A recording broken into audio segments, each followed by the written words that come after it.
Designed to resemble the sail of a ship, Burj Al Arab is the only 7-star hotel in the world. The luxurious hotel stands 321 meters tall on an artificial island nearly 300 meters from the Jumeirah Beach in Dubai. It is the third tallest hotel in the world and perhaps is one of the most expensive, as the price per night starts at $1,109.61 and can go up to a whopping $24,000. The Burj Al Arab Hotel was designed by Tom Wright in October 1993 and was completed in November 1999, in time for the millennium. From the Jumeirah Beach in Dubai, UAE, Jumeirah developers came up with the idea of building an iconic structure designed to symbolize Dubai's urban transformation and glorify ancient Islamic culture. Another reason behind creating such a marvel was to lessen Dubai's economic dependence on oil-based revenue. The idea was to attract business via tourism, and for developing a tourist interest in Dubai's creation of such marvelous buildings was mandatory.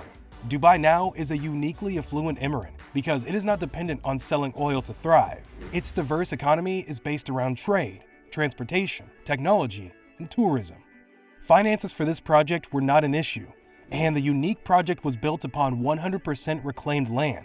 Construction began on the iconic landmark in 1994, and with the eyes of the whole world on this project, no one working for this project wanted to make an error. Dubai wanted to build this building off the coast so that its grandeur is not buried in the urbanization of the city.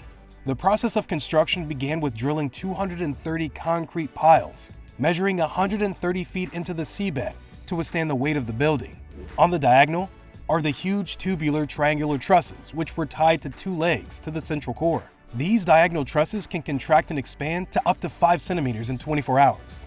The reason behind Burj Al Arab's resistance to high-pressure waves, seismic activities, and Gulf winds is the strong contact with the seabed. The constructors made sure that the island is full of precast concrete, which was in the form of purposefully designed blocks that reduced the force of waves on the island.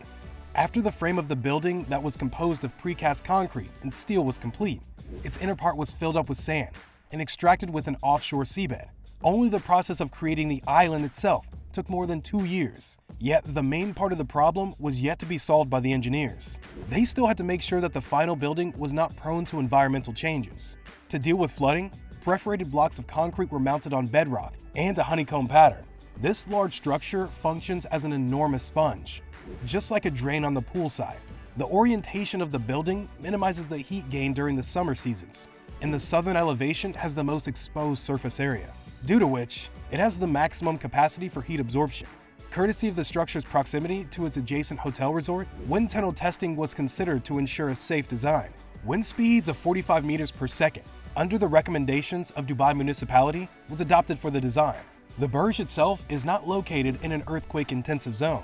However, Southern Iron, which is only 100 miles away to the north, is subjected to moderate earthquake risk, and in turn, which could create tremors in Dubai if a seismic event were to occur in Iran.